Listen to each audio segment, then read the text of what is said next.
భారత్ అమెరికాల మధ్య trade deal ఏ క్షణమైనా కుదరవచ్చు అనే వార్తలు వస్తున్నాయి. కానీ అమెరికాతో ట్రేడ్ డీల్లో తొందరపడితే భారతదేశ ప్రయోజనాలకు చాలా నష్టం. మీకు ఇండియా యుఎస్ ఫ్రేమ్వర్క్ కుదిరింది, అంటే వాణిజ్య ఒప్పందానికి ఒక ప్రాతిపదికగా ఓ ఫ్రేమ్వర్క్ కుదిరింది. నేను అప్పుడు కూడా విశ్లేషించాను, ఈ ఫ్రేమ్వర్క్ కుదుర్చుకోవడమే తొందరపాటు చర్య. ఎందుకంటే ట్రంప్ విధించిన టారిఫ్లపైన సుప్రీంకోర్టులు తీర్పు చెప్పటానికి ముందు భారత ప్రభుత్వం తొందరపడి ట్రంప్ ఒత్తిడికి తలవంచి అమెరికాతో ట్రేడ్ డీల్ ఫ్రేమ్వర్క్ కుదుర్చుకుంది. అలా అది చాలా ప్రమాదకరమని చెప్పాను, జరిగింది కూడా అదే. మీరు ట్రంప్ టారిఫ్లను అమెరికా కోర్టే కొట్టేసింది. దాంతో ఇండియా యుఎస్ ట్రేడ్ డీల్ మళ్ళీ కన్ఫ్యూజన్లో పడింది. సో ఇప్పుడు మళ్ళీ ట్రేడ్ డీల్ కుదుర్చుకోవటానికి భారత ప్రభుత్వం కూడా చాలా ఉబలాటంగా ఉన్నట్టు కనబడుతోంది. ఆ తప్పు గతంలో చేసిన తప్పు మళ్ళీ జరగకూడదు. ఎందుకు అంటే మీకు ఒక 3 ఉదాహరణలు మాత్రమే సరిపోతాయి ఎంత అన్యాయంగా ఈ US India trade deal framework అమెరికాకు అనుకూలంగా ఉందో చెప్తాను. మీకు ఈ భారత ప్రభుత్వము ట్రంప్ ఒత్తిడికి లొంగిపోయి కుదుర్చుకున్న ఫ్రేమ్వర్క్ డీల్లో ప్రకారం మొదటిది అమెరికా నుంచి వచ్చేటువంటి వస్తువులపైన సేవలపైన మన దేశం టారిఫ్లను పూర్తిగా తగ్గించాలి లేదా తొలగించాలి. అంటే we have to either reduce or eliminate tariff and all American goods and services, almost all. అంటే అమెరికా వస్తువులు భారతదేశంలోకి ఫ్రీగా స్వేచ్ఛగా వచ్చి పడతాయి. కానీ ఇదే రకమైన మన ఈక్వల్ కమిట్మెంట్, సమానమైన కమిట్మెంట్ అమెరికా మనకిచ్చిందా? కానీ ఇవ్వలే. చూడండి, మీరు గమనించండి ఎంత అన్ఈక్వాలిటీలో. అమెరికా గూడ్స్ అండ్ సర్వీసెస్ పైనేమో భారతదేశం ఏ రకమైన డ్యూటీస్, టారిఫ్స్ ఇంపోర్ట్ అప్పుడు ఇవ్వకూడదు. కానీ ఇండియా ఎక్స్పోర్ట్ చేసే వస్తువులపైన అమెరికా మాత్రం 18% ట్యాక్స్ ఇస్తుంది. సో మనమేమో ఆల్మోస్ట్ 0 ఆర్ వెరీ లెస్, కానీ అమెరికా 18% ఇస్తుంది. సో దీనికి భారత ప్రభుత్వం అంగీకరించింది. ఇందులో ఇంత అన్యాయమైన డీల్కు మనం ఒప్పుకున్నాం. ఈ 18% ఏ రకంగానూ న్యాయం కాదు. ఎందుకంటే ఆల్రెడీ ఈ రెసిప్రోకల్ టారిఫ్స్ను అమెరికన్ కోర్టులు కొట్టేశాయి. భారత ప్రభుత్వం అప్పుడు ఏం చెప్పింది? మన పైన 50% టారిఫ్ ఉండే, మోడీ ప్రభుత్వం నెగోషియేటింగ్ స్కిల్ వల్ల అది 18%కి అమెరికా తగ్గించడానికి ఒప్పుకుంది. ఇది వరప్రసాదం, మనకు ట్రంప్ మోడీ పట్లున్న ప్రేమతో ఇచ్చిన గిఫ్ట్ అని చెప్పారు. మాలాంటి వాళ్ళం అప్పుడే చెప్పాం, అసలు 18% కూడా నిలబడదు అని. సరిగ్గా అదే జరిగింది. American supreme court international economic powers act కింద అమెరికన్ ప్రెసిడెంట్ విధించిన 18% టారిఫ్ ఇల్లీగల్ అని కొట్టిపడేసింది. అంటే ఇవాళ మనము ట్రంప్ ఏమంటున్నాడు? మీరు ఆల్రెడీ ఒప్పుకున్నారు కదా, మా కోర్టు ఇల్లీగల్ అని కొట్టేస్తే దానికే సంబంధం. మీరు ట్రేడ్ డీల్ ఫ్రేమ్వర్క్లో 18% ఒప్పుకున్నారు కనుక 18% చెల్లించాల్సిందే అని ట్రంప్ ఒత్తిడి తెస్తున్నాడు. రేపు ఫైనల్ డీల్లో కనుక 18% మనం ఒప్పుకుంటే అంతకు మించిన అన్యాయం ఇంకోటి ఉండదు. అందుకే మాలాంటి వాళ్ళం నెత్తి నోరు కొట్టుకొని చెప్పాం, అయ్యా అమెరికన్ సుప్రీంకోర్టు తీర్పు రాబోతుంది, కాస్త ఆగండి మోడీజీ, తొందరే మునిగేది లేదు. ఎందుకంటే ఏ డీల్ కుదరకపోయినా ఇండియా అమెరికా ట్రేడ్ నడుస్తుంది కదా. ఇప్పుడు ఇన్ని టారిఫ్లు, ఇంత గందరగోళము, ఇండియా అమెరికా ట్రేడ్ డీల్ లేకపోయినా కూడా మీరు 2025-26లో ఇండియన్ ఎక్స్పోర్ట్స్ టు అమెరికా ఏం తగ్గలే. ఇంట్రెస్టింగ్ ఏంటంటే 1% పెరిగాయి. $87.3 బిలియన్ వర్త్ గూడ్స్ అండ్ సర్వీసెస్ను భారతదేశం ఈ ఫైనాన్షియల్ ఇయర్లో ఎగుమతి చేస్తాం. మనం $87.3 బిలియన్ ఎక్స్పోర్ట్ చేసాం. మనకి ఎక్కడ ప్రాబ్లం వచ్చింది మరి? సో అందువల్ల మనం తొందర పడకూడదు, అమెరికాకు ఇండియన్ ఎకానమీ అవసరము అని చెప్పాం. కానీ తొందరపడి 18% ఒప్పుకొని వచ్చారు. 18% ఇప్పుడు అమెరికా కోర్టులు కొట్టేశాయి. ఈవెన్ అమెరికా కోర్టులు కొట్టేయకపోయినా వరల్డ్ ట్రేడ్ ఆర్గనైజేషన్లో నిలబడేవి కావు. ఎందుకంటే WTO ఈ రకమైన కంట్రీ స్పెసిఫిక్ టారిఫ్లను అంగీకరించదు. సో అందువల్ల ఇది మొదటిది. ఇక రెండవది, ఏకపక్షంగా భారత ప్రభుత్వం ట్రంప్ను మెప్పించటానికి $500 బిలియన్ గూడ్స్ అండ్ సర్వీసెస్ కొంటామని మాటిచ్చింది. మా $500 బిలియన్ ఓవర్ ఏ పీరియడ్ అనుకోండి, ఒక ఏడాదిలో కాదు. సో ఇది ట్రంప్ అంటే మొదటి నుంచి అమెరికా తెస్తున్న ఒత్తిడి ఏంటంటే ఇండియన్ మార్కెట్లోకి మాకు యాక్సెస్ కావాలి, మేము ఇండియాకు మరింతగా ఎక్స్పోర్ట్ చేసుకోవాలన్నది అమెరికా వాదన. ఎందుకంటే డెఫిసిట్ ఉంది, మాకు లోటు ఉంది మా వైపు అని. నిజమే, లోటు ఉన్న మాట నిజమే. $58 బిలియన్ డెఫిసిట్ ఉంది. దాన్ని పూడ్చుకోవటానికి ఇండియాలోకి ఎక్కువ గూడ్స్ అండ్ సర్వీసెస్ను పంపించాలి అనేది అమెరికా మా ఒత్తిడి. వాస్తవంగా గూడ్స్లో మాత్రమే డెఫిసిట్ ఉంది, సర్వీసెస్ ట్రేడ్లో డెఫిసిట్ లేదు, ఆల్మోస్ట్ బ్యాలెన్స్ ఉంది. సో అందువల్ల అమెరికా తనకు అనుకూలంగా పరిస్థితులను మార్చుకోవటానికి ఇండియా పైన ఒత్తిడి తెస్తే మన ప్రభుత్వం అంగీకరించి $500 బిలియన్ అంటే $50,000 కోట్ల అమెరికా ఉత్పత్తులు కొనటానికి అంగీకరించాం. దీని ప్రభావం ఏంటో అర్థం కావటానికి ఒక్క కాటన్ ఉదాహరణ చాలు. మీకు ఈ డీల్ ఫ్రేమ్వర్క్ కుదరకముందే అమెరికాను మెప్పించటానికి, ట్రంప్ను మెప్పించటానికి భారత ప్రభుత్వము కాటన్ పైన ఇంపోర్ట్ డ్యూటీని 11% ఉన్నది కొన్ని నెలల పాటు తీసేసింది. కరెక్ట్గా కాటన్ సీజన్లో తీసేసింది. సీజన్ అయిపోయినాక మళ్ళీ పెట్టారు, ఏమున్నది లేండి. సో కేవలం 3-4 రోజుల ముందే ఇండిపెండెన్స్ డే అడ్రస్లో ప్రైమ్ మినిస్టర్ రైతుల రక్షణ కొరకు, రైతుల ప్రయోజనాల కొరకు నేను గోడగా నిలబడతానన్నాడు. అన్న 3 రోజులకే కాటన్ పైన ఇంపోర్ట్ డ్యూటీ ఎత్తివేశారు.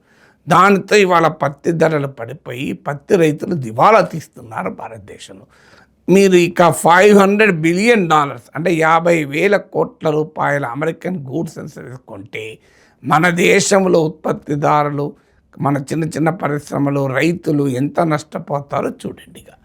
ఇక థర్డ్ ఫ్యాక్ట్, కానీ మరి పోనీ మనం $500 బిలియన్ వస్తువులు కొంటాము, సేవలు కొంటామంటే మనం మాట ఇచ్చాం. మన అమెరికా ఏమైనా మాట ఇచ్చిందా? రెసిప్రోకల్ కమిట్మెంట్ ఉందా? Nothing, absolutely nothing. మనమే కొంటామని ఒప్పుకున్నాం. మనం బోయింగ్ విమానాలు కొంటాం, మనము అమెరికా నుంచి ఎల్పిజి కొంటాం, ఎనర్జీ సప్లైస్ కొంటాం, ఇలా అన్నీ మనం కొంటామని ఒప్పుకున్నాం తప్ప మన నుంచి కొంటామని అమెరికా దేనికి అంగీకరించలే, కమిట్మెంట్ ఇవ్వలే. ఇక third and the most controversial అంశం అగ్రికల్చర్.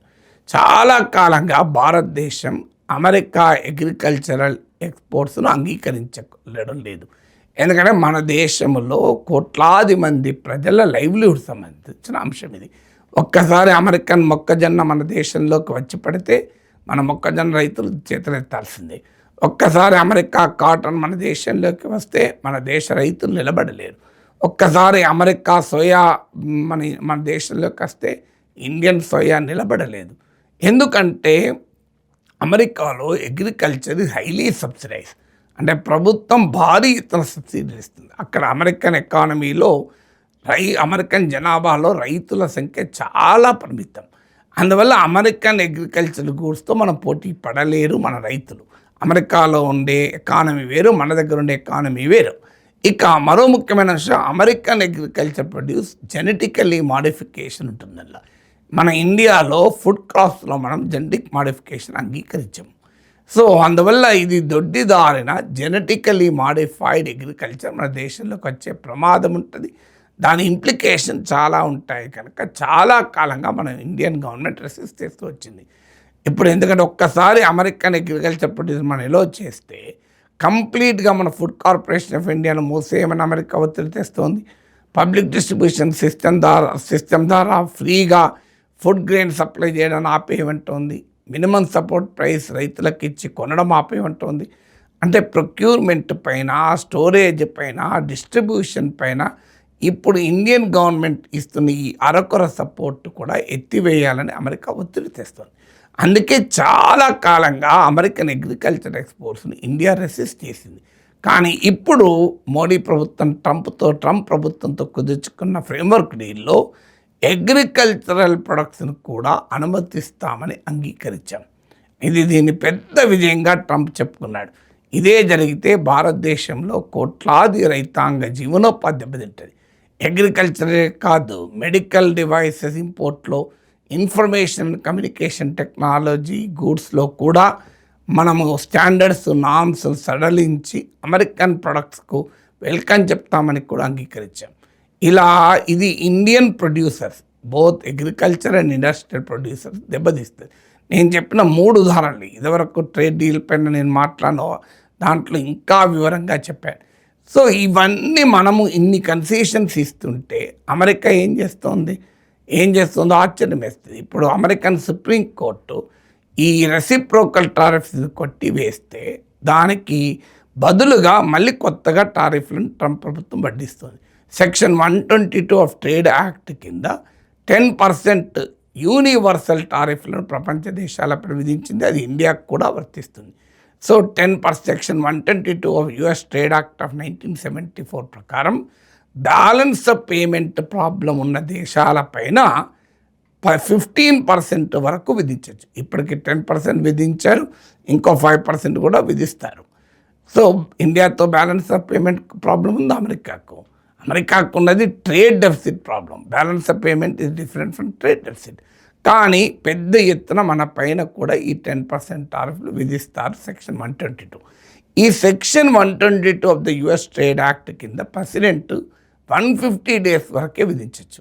అది జూలైలో ముగుస్తుంది. అందుకే ఇప్పుడు కొత్తగా దాని ప్లేస్లో section 301 of the US trade act కింద మళ్ళీ మొదలుపెట్టారు శాంక్షన్స్ విధించడానికి.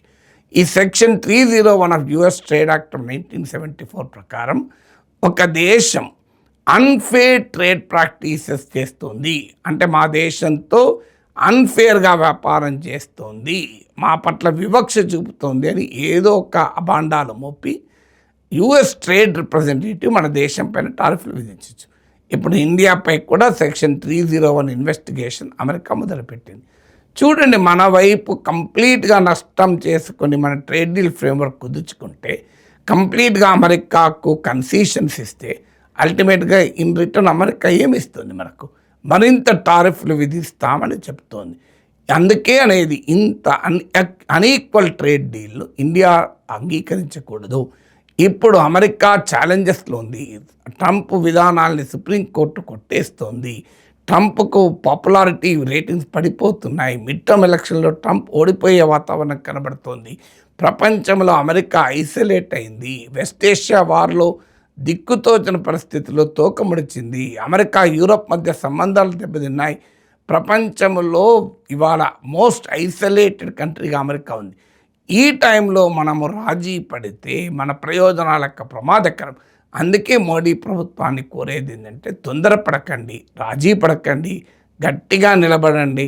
అమెరికాతో సంబంధాలు ఉండొద్దని అనడం లేదు, కానీ ఇండియన్ ఎకానమీని అమెరికా వదులుకునే ప్రసక్తే లేదు. దానికి ఉదాహరణనే నేను ఇంతకుముందు చెప్పిన గణాంకాలు, స్టాటిస్టిక్స్. ఇన్ని టారిఫ్లు ఉండగా ట్రేడ్ డీల్ కుదరకపోయినా ఇండియన్ ఎక్స్పోర్ట్స్ టు అమెరికా తగ్గలేదు. కంప్లీట్గా మీకు బిజినెస్ లైన్ ఎడిటోరియల్ కోట్ చేస్తున్నాను నేను. ఫిగర్ ఎంత? 2025-26 ఫైనాన్షియల్ ఇయర్లో India's exports to America $87.3 billion, 1% ఎక్కువ. సో అందువల్ల మనం ఇండియన్ ఎకానమీని అమెరికా వదులుకునే ప్రసక్తే లేదు. అందుకొరకు రాజీ పడద్దనే అమెరికాతో ట్రేడ్ డీల్ విషయంలో తొందరపడద్దనే మోడీ ప్రభుత్వాన్ని కోరేది.